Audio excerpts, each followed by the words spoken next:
どうも、サックスと赤い指エンドーサーの横地龍です。今回は僕が所有しているアメリカンセルマーマーク6 8万番台の楽器紹介です。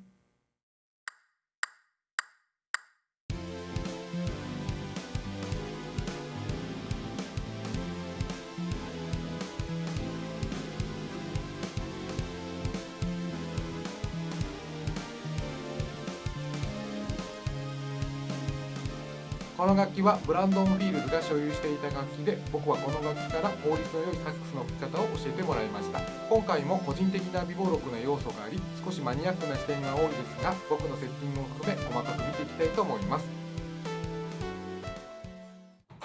まずマウスピースですが、普段使っているのはウッドストーンのアネモスのプロトタイプと、同じくウッドストーンの TM1 のゴールドプレートのリガチャーにバンドレン赤茶葉3半のリードを使用しています。この他にも楽器ケースにはウッドストーンのアネモスとフロックスのオープンモデルを入れてあります。本当に素晴らしいマウスピースです。アメセルは通常フラセルよりもネックコルクは長めですが、先日紹介した14万番台と同様、現行と同じ長さで調整してもらっています。なぜアメセルのネックコルクが長いかは先日の動画を見ていただければと思います。この当時のネックにはシリアル番号が刻印されており、この楽器の場合は本体と同じマッチングネックになります。ちなみに先日紹介した14万番台はネックジョイントソケットの内側にシリアル番号の下3桁が入っていました。そしてネックスクリューとライヤースクリューはオリジナルだったのですが、経年劣化で折れてしまい、両方ともウッドストーンのものに変更しております。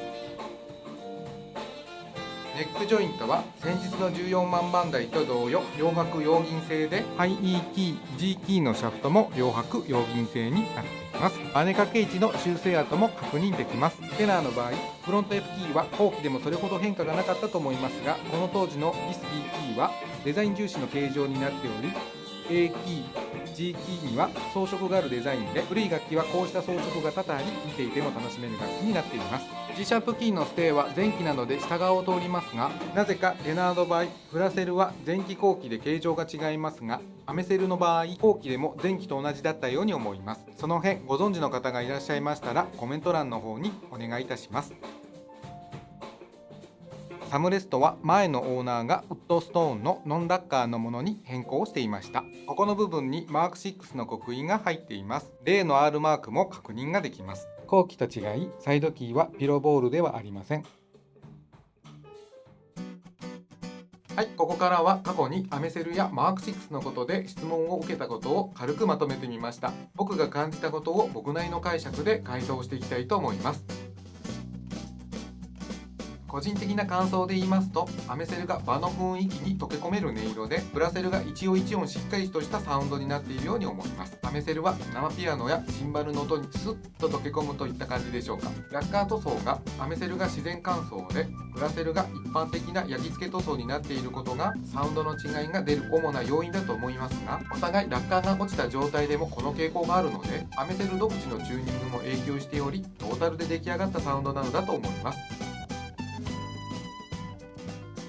アルトに比べてテナープレイヤーの方が5デジット、シリアル番号が5桁のマーク6を使われているのをよく目にします。マイケル・ウレッカーもライブやレコーディングなどで主に8万番台や9万番台を使用していたことはよく知られた話ですし、マーク6の前のモデルスーパーバランスアクションも好んで使われている方が多いと思います。試験ですが、マーク6の頃は相対的にテナーの方が完成度が高く、7万番台あたりから現代の音楽でも使えそうな感じなのですが、アルトは12万番台ぐらいからといった感じで相当な違いがあります。僕も以前8万番台のアルトを所有していたのですが、音色は良かったのですが、現代の音楽にはパワーが足りなく、楽器が持っている振り幅が狭い印象があります。ところが同じ8万番台でもテナーはどんなジャンルでもどんなマウスピースでも許容してくれるような心の深さを感じます。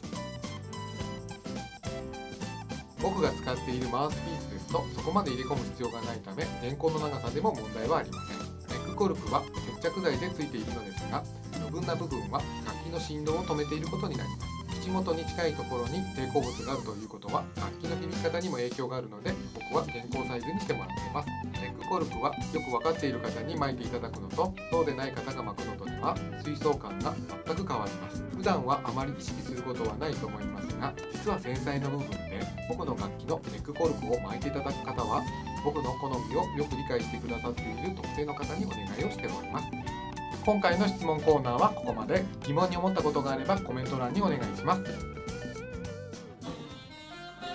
さて今度は右手のパートです。まずはサムフックです。こちらは年代的に純正で金属製が使われており変更はされていませんが、ここのエッジの部分が削れてきています。確かにこの辺に親指を持ってくると非常にコントロールがしやすいです。外さないと見えませんが、アメセルの特徴として U 字管の接合部は息漏れ防止を狙ってハンダ付けされています。接合リングのデザインは縄目模様で、後期は縦縞の日本線になっています。またシリアル番号の上には特許番号が刻印されておりますが、古い楽器には接合リングにも特許番号が刻印されています。こちらのベルトの接合部には先日の動画で紹介した14万番台とは違いマーク6と刻印されていません。デザインは縄目模様です。ちなみにちょっとした雑学ですが、本体やベルにあるこの黒いラインは製造時にできるもので、新しい楽器になるにつれこのラインも目立たなくなります。現行の楽器も見る人が見れば今でもこのラインはわかるそうですが、パッと見ではわかりにくくなっています。ベルにもシリアルナンバーが刻印されています。アメセルといってもメイドインフランスです。ベルのロゴの部分は前期ですので、ニューヨーク、エルクハート、ロンドンなど地名が刻印されており、また後期では見られない刻印もされています。先日のアルトと同様、キーのエッジは丸みを帯びています。マイケル・ブレッカーの楽器でも改造はされていましたが、この楽器も F キーのカップの上に同心を防ぐためか後付けでパーツが追加されています。前回ここの部分を話し忘れていましたが、ここの機構も前期と後期では大きく違い、前期はカップにダイレクトにつながって G シャープキーを押さえているのですが、後期は現行と同じくシャフトから伸びた棒で G シャープキーを押さえています。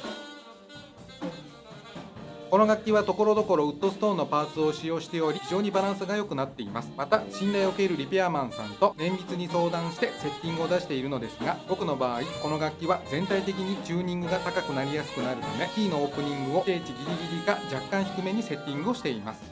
はい、いかがだったでしょうか。この当時の組み立ては非常に丁寧で、特にアメセルは時間をかけて調整していることもあり、キータッチなどの感触も非常に素晴らしいです。ただ個体差も非常に大きく、よく言えば個性的なのですが、工業製品的に言えば非常に不安定だとも言えます。また前回の14万番台といい、今回の8万番台といい、古い楽器は装飾や彫刻など時間をかけて作られており、現在ではコスト面からこういった楽器を作ることは非常に難しくなってきています。このチャンネルでは僕がアーティストのサポート、ライブツアーやレコーディングなどで経験をしたことをもとに、効率の良い練習方法やアドリブの作り方、楽器、マウスピース、リードなどのセッティング、商品紹介など個人的な微登録も兼ねつつ情報をシェアし、時には視聴者さんのご質問にも答えしつつ、皆様と一緒に育てていきたいなと思っているチャンネルです。ご質問などございましたら僕が分かる範囲でお答えしますので、コメント欄の方に書き込んでくださればと思います。またレッスンやライブ情報などは下記概要欄の方にリンクを貼っておきますのでご覧ください。今後も楽器紹介動画や Q&A コーナーなどいろいろアップしていきますので、ぜひぜひチャンネル登録と高評価ボタンの方もよろしくお願いいたします。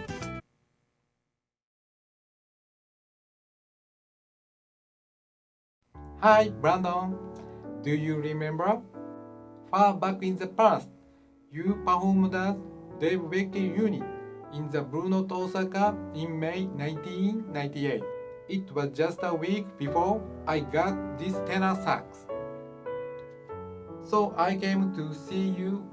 with tenor sax and your CD you putting in the case. I remember that your gig was awesome. Then I handed you an audio tape of my band. It brings back memories.